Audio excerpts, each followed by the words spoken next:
Anda pernah kepikiran nggak kenapa sih mata uang kripto itu kok kayaknya belum nyampe ke kantong semua orang? Nah, kali ini kita bakal bahas soal Pi Network. Ini adalah sebuah proyek yang ambisius banget, tujuannya mau menempatkan kripto langsung di ponsel Anda.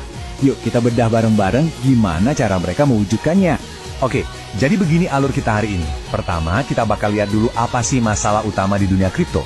Terus kita lanjut ke solusi yang ditawarkan Pi, gimana cara kerjanya, soal ekonomi tokennya, visinya ke depan, dan yang paling penting, perjalanannya menuju mainnet. Oke, kita mulai dari bagian pertama ya. Ini pertanyaan dasarnya. Kalau kripto katanya sebegitu revolusionernya, kok sampai sekarang belum jadi bagian dari hidup kita sehari-hari ya? Semuanya itu kan berawal dari Bitcoin ya. Dulu tahun 2009, ia muncul dengan janji sebagai sistem uang elektronik peer-to-peer. Idenya sederhana tapi kuat banget. Orang bisa transaksi langsung satu sama lain, tanpa perlu bank.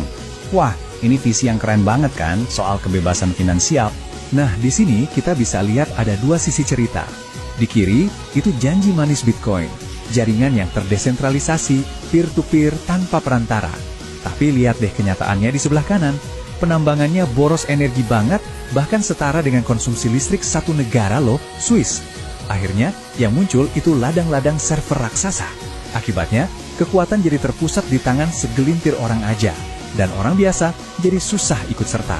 Dan ya, inilah hasilnya. Karena kekuasaan terkonsentrasi kayak gitu, adopsi massal jadi terhambat banget.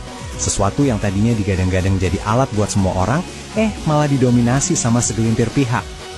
Nah, dari masalah itulah muncul solusi yang coba ditawarkan oleh Pi Network.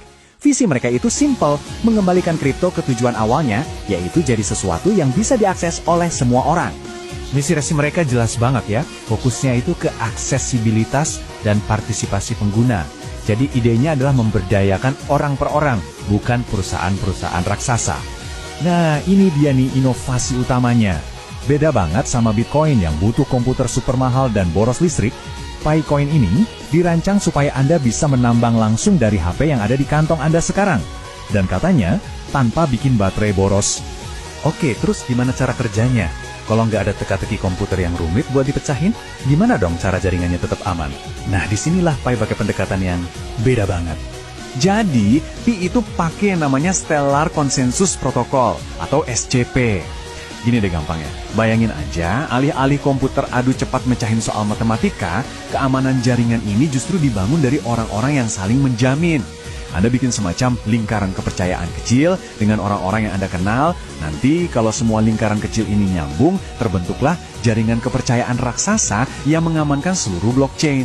Jadi intinya, keamanannya itu datang dari hubungan antar manusia, bukan dari kekuatan komputasi. Di dalam jaringan Pi, ada 4 peran yang bisa Anda ambil. Dan semuanya itu dianggap menambang. Pertama, Anda bisa jadi pioneer. Ini gampang banget, cuma perlu check-in tiap hari buat buktiin kalau Anda bukan robot. Kedua, jadi contributor dengan cara membangun lingkaran keamanan Anda. Ketiga, sebagai ambasador, tugas Anda ngajak orang lain gabung. Dan yang terakhir, buat yang lebih ngerti teknis, bisa jadi node dengan menjalankan programnya di komputer. Nah, setiap peran ini bakal memperkuat jaringan dan pastinya Anda dapat imbalan. Oke, sekarang kita ngomongin duitnya. Gimana sih model ekonomi token Pi ini? Soalnya kan ini penting. Gimana caranya nilainya bisa terjaga, tapi di sisi lain tetap bisa diakses sama banyak orang. Nah, beda dari model awalnya yang belum jelas, sekarang Pi sudah menetapkan pasokan totalnya, yaitu maksimal 100 miliar koin. Kenapa ini penting? Karena dengan adanya batas, terciptalah kelangkaan. Dan kelangkaan itu kan salah satu faktor kunci yang bisa menopang nilai sebuah mata uang kripto dalam jangka panjang. Kunci dari ekonominya ada di distribusi tokennya. Lihat deh, sebagian besar, 80%, itu dialokasikan buat komunitas. Jadi ini buat imbalan menambang, buat bangun ekosistem, dan buat likuiditas. Tim intinya sendiri cuma ambil 20%. Ini nunjukin banget kalau fokusnya memang buat memberdayakan penggunanya. Yang perlu diingat, sistem distribusinya ini meritokratis. Artinya, imbalan yang Anda dapat itu berdasarkan kontribusi Anda. Jadi mereka yang gabung lebih awal dapat imbalan lebih besar untuk mendorong adopsi. Lalu seiring jaringan makin besar, imbalan menambangnya bakal berkurang. Ini tujuannya buat menjaga kelangkaan. Anda juga bisa nambahin pendapatan dengan cara mengunci Pi Anda, aktif pakai aplikasi, atau menjalankan node. Intinya sih sistemnya dirancang biar orang mau berpartisipasi untuk jangka panjang. Oke, ini mungkin pertanyaan yang paling penting ya. Sebenarnya, Tapi ini bisa dipakai buat apa sih? Kan sebuah mata uang baru berharga kalau bisa digunakan, betul? Yuk kita lihat visi Pi tentang kegunaannya di dunia nyata. Visi kegunaan Pi II dibangun di atas 3 pilar utama. Pertama, ada yang namanya pasar perhatian, di mana Anda bisa dibayar pakai Pi cuma karena perhatian atau waktu yang Anda berikan. Kedua, pasar barter, tempat Anda bisa jual beli barang dan jasa langsung antar pengguna. Dan yang ketiga, toko aplikasi terdesentralisasi atau Dev Store. Ini membuka peluang buat para developer buat bikin aplikasi di atas jaringan Pi, jadi kegunaannya bisa makin luas lagi. Tentu aja, semua ini nggak mungkin kejadian dalam semalam.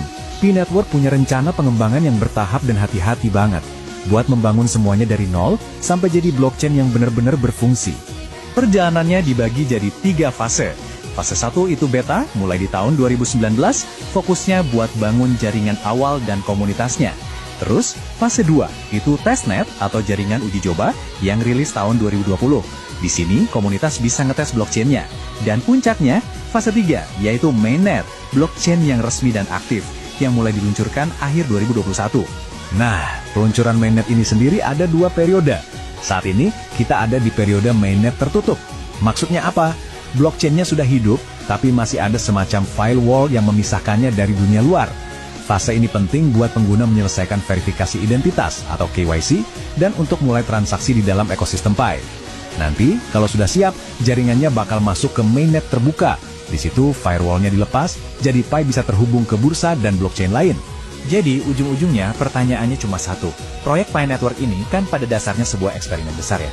Pertanyaannya, apakah pendekatan yang fokus ke komunitas dan lewat HP ini bisa berhasil di saat yang lain gagal? Apa mungkin sebuah jejaring sosial bisa jadi fondasi mata uang kripto global yang dipakai banyak orang? Yah, hanya waktu yang bisa menjawab.